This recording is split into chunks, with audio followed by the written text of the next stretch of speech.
diskusi, kami ingin memperkenalkan diri. Baik, saya selaku moderator atas nama Nini Mukti Chandra Lubis.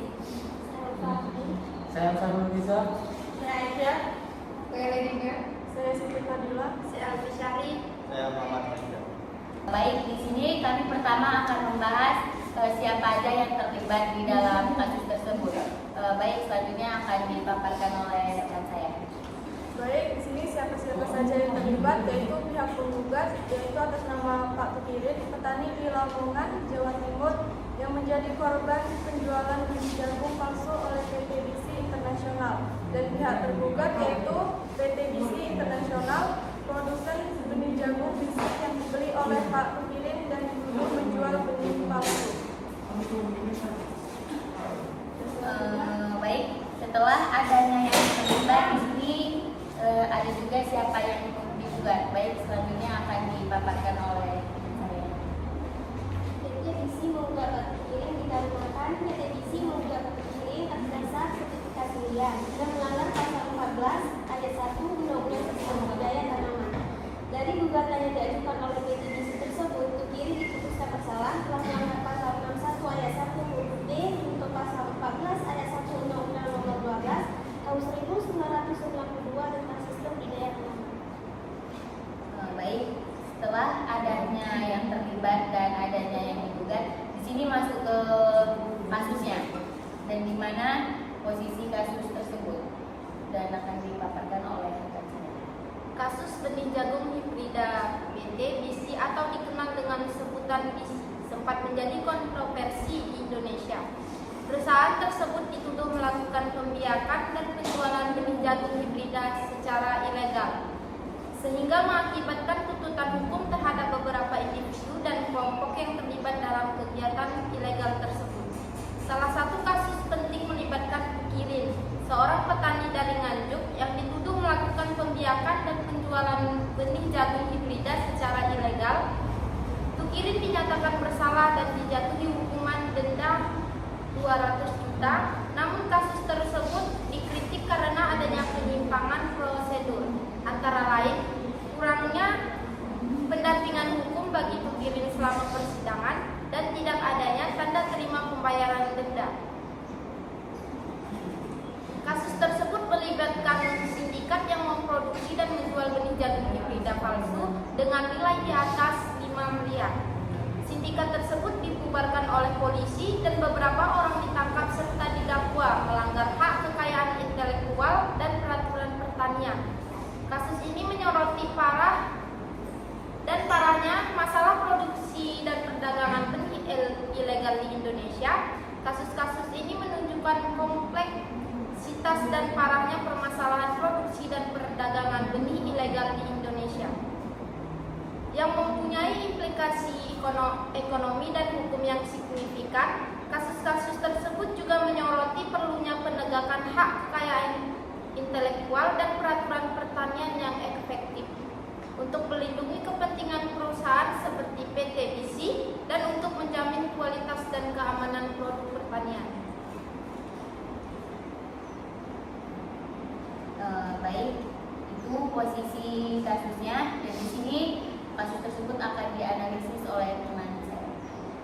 Berdasarkan gugatan yang diajukan oleh PT BC tersebut, Tukirin diputus bersalah telah melanggar pasal 61 ayat 1 huruf B junto pasal 14 ayat 1 UU nomor 12 tahun 1992 tentang sistem budidaya tanaman yang berisi barang siapa dengan sengaja melakukan sertifikasi tanpa izin sebagaimana yang dimaksud dalam pasal 14 ayat 1 dipidana dengan pidana penjara paling lama 3 tahun dan denda paling banyak 150 juta rupiah.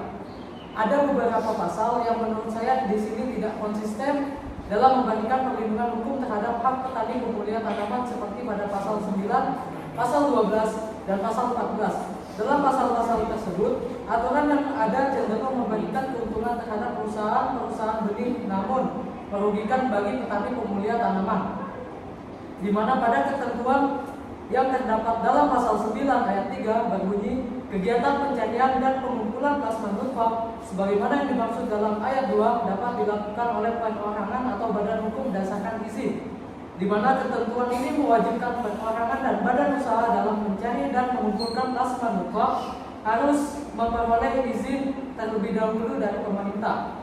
Maka ketentuan ini juga berlaku bagi petani pemulihan tanaman yang masuk dalam kategori perorangan. Dengan demikian, badan hukum dan perorangan harus melewati cara yang sama dalam melakukan pencarian dan pengumpulan plasma nutfa, yakni harus memperoleh izin dari menteri. Selanjutnya, pada pasal 12 yang berbunyi, varietas hasil pemulihan atau introduksi dari luar negeri sebelum diedarkan terlebih dahulu dilepas oleh pemerintah. Varietas hasil pemulihan atau introduksi yang belum dilepas bagaimana yang dimaksud dalam ayat 1 dilarang diedarkan.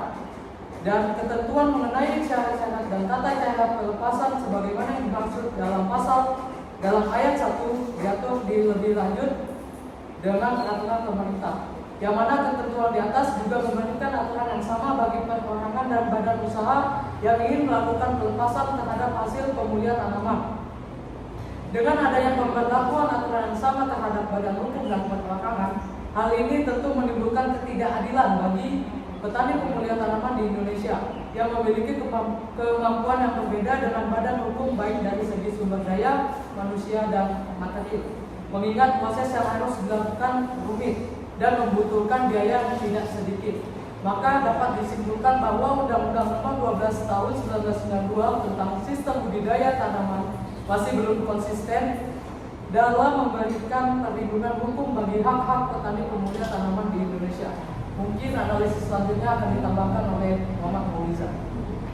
Baik, saya akan sedikit menambahkan analisis saya secara singkat saja. Menurut saya, tindakan yang dilakukan oleh Pak Tukirin ini adalah suatu perbuatan yang tidak bersalah. Dan mengapa hal tersebut terjadi? Nah, apabila kita berpatokan pada Undang-Undang Nomor 2 Tahun 1992, perbuatan Pak Tukirin ini tidak ilegal dikarenakan dia hanya melakukan persilangan benihnya yang telah diedarkan oleh PT BC, tetapi dia tidak melakukan pendaftaran atau pelabelan terhadap hasil persilangan tersebut. Nah, seperti yang kita lihat, perlindungan paten terhadap perusahaan PT BC ini lebih kepada benihnya. Jadi kalau kita melakukan persilangan tersebut dan tidak melakukan pelabelan dan pendaftaran itu dianggap tidak melanggar. Apabila kita melihat kepada hukum yang jatuh kepada Pak Tukirin terhadap gugatan PT BC ini, mereka hanya melihat kepada pasal 61 ayat 1 huruf B junto dan pasal 14 ayat 1 Undang-Undang Nomor 12 Tahun 1992 yang dimana tentang sistem budidaya tanaman yang berisi barang siapa dengan sengaja melakukan sertifikasi tanpa izin sebagaimana yang dimasukkan dalam pasal 14 ayat 1 dipidana paling lama 3 tahun dan denda paling banyak 150 juta. Baik, itu sekian dari saya. Baik, ini terakhir diskusi kami mengenai legal standing dalam kasus ini dengan apa yang dipaparkan oleh Dalam kasus banding jagung BC oleh Tukirin, legal standing menjadi perdebatan yang signifikan. Tukirin, seorang petani jagung, dituduh melakukan pembenihan ilegal menggunakan teknik tangkaran benih PT BC.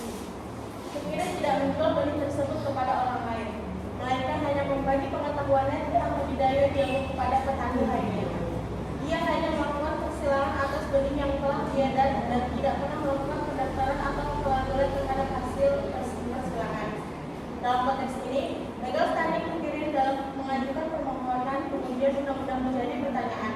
Menurut teori legal standing, permohonan harus memiliki kepentingan yang signifikan dan berbeda dengan kepentingan pihak lain. Ini akan dilanjutkan rekan saya. Baik, akan saya lanjut.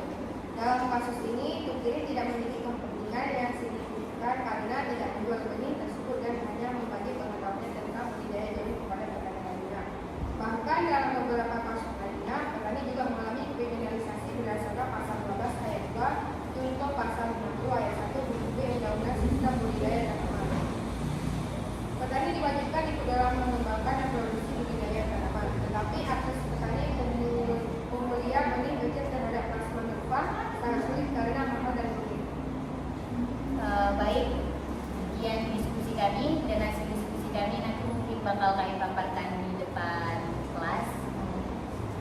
tahu di minggu berapa. Mungkin sekian dari diskusi kami. Saya selaku moderator izin undur diri. Wassalamualaikum warahmatullahi wabarakatuh.